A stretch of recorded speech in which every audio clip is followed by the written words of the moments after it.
Muy buenas tardes o días, compañeros y profesora. Nuestro grupo se encargará esta vez de hablarles un poco sobre el Museo de los Niños desde un punto de vista desde el análisis crítico y de la discursiva, así como un poco desde el punto de vista histórico de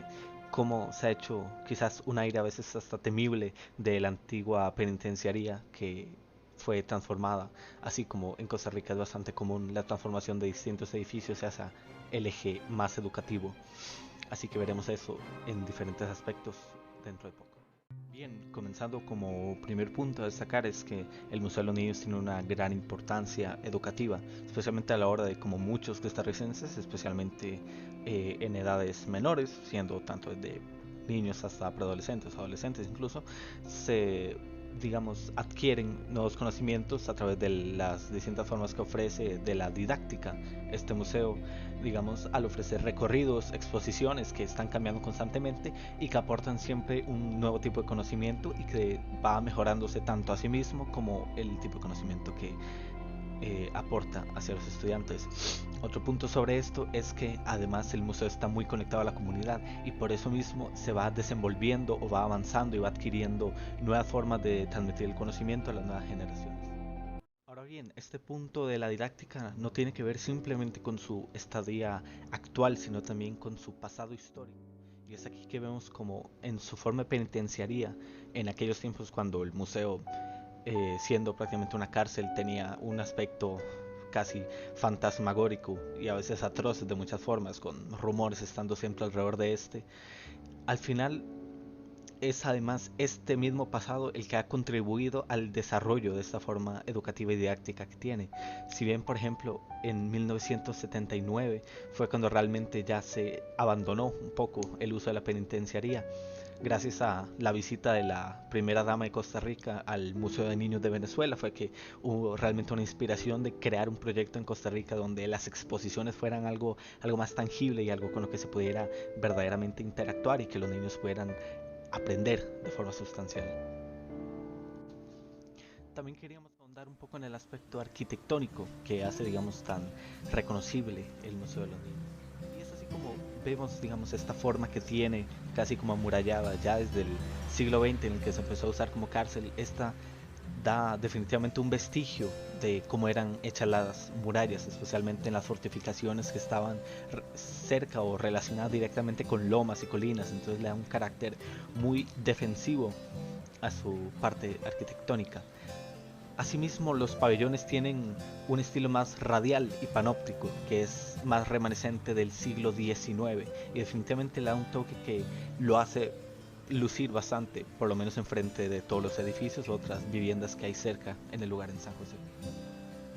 Claro, el proceso del desarrollo, el desenvolvimiento arquitectónico llevó varios años, especialmente en la década de los 90, una vez ya cierra. Es realmente hasta el 93 que se abre la Galería Nacional en su lugar y posteriormente en el año 94 es que se empieza a desarrollar la idea más concreta del Museo de los Niños. En el 98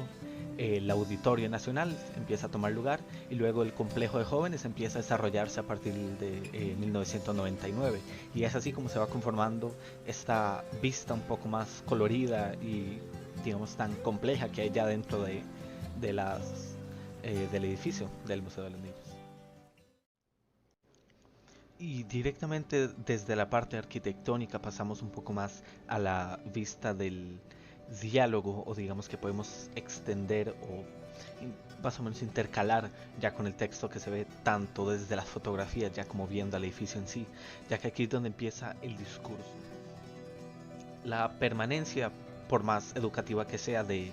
aspectos de la prisión, ¿verdad? De la penitenciaría que había antes, notan ver un poco la ideología que hay evidentemente detrás de este tipo de edificios. Naturalmente el grueso, el alto, incluso la tan potente o incluso es asombrosa magnitud del edificio hace ver que es un sitio definitivamente donde hay represión de la libertad. Claro, porque es allí donde iban los prisioneros. Y es un poco así que el diálogo se va transformando también en una forma de recordar en la Costa Rica en cuando realmente se estaba haciendo una lucha, especialmente desde la parte estatal, por la represión, opresión de unos grupos de una forma definitivamente violenta,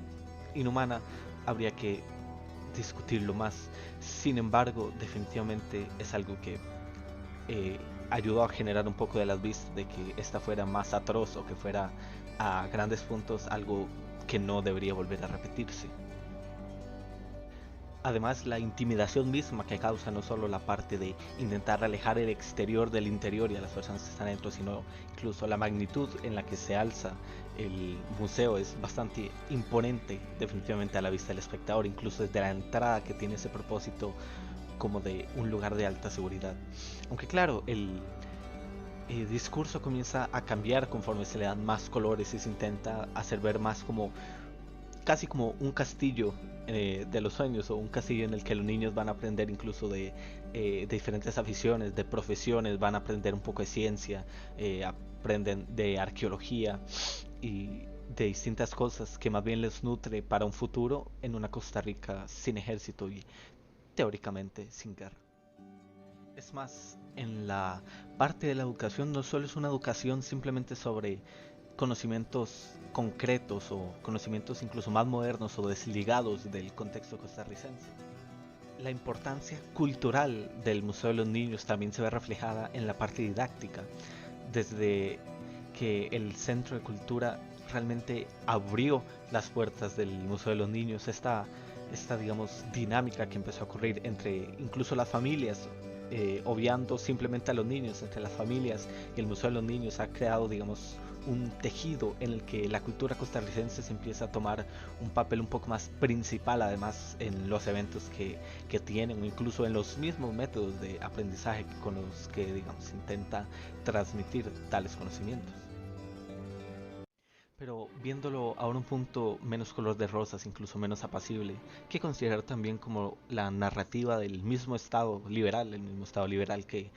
ha seguido avanzando sus coyunturas y sus procesos desde el siglo XIX, ha un poco impulsado también esta visión de la tradición civilista de Costa Rica, de los valores, digamos, costarricenses o de la nacionalidad, digamos, en esta constitución de los Estados-nación a través que desde el siglo XIX al siglo XX se han terminado de constatar y de cierta forma esto también se está impulsando directamente en la forma en la que se educa dentro del museo.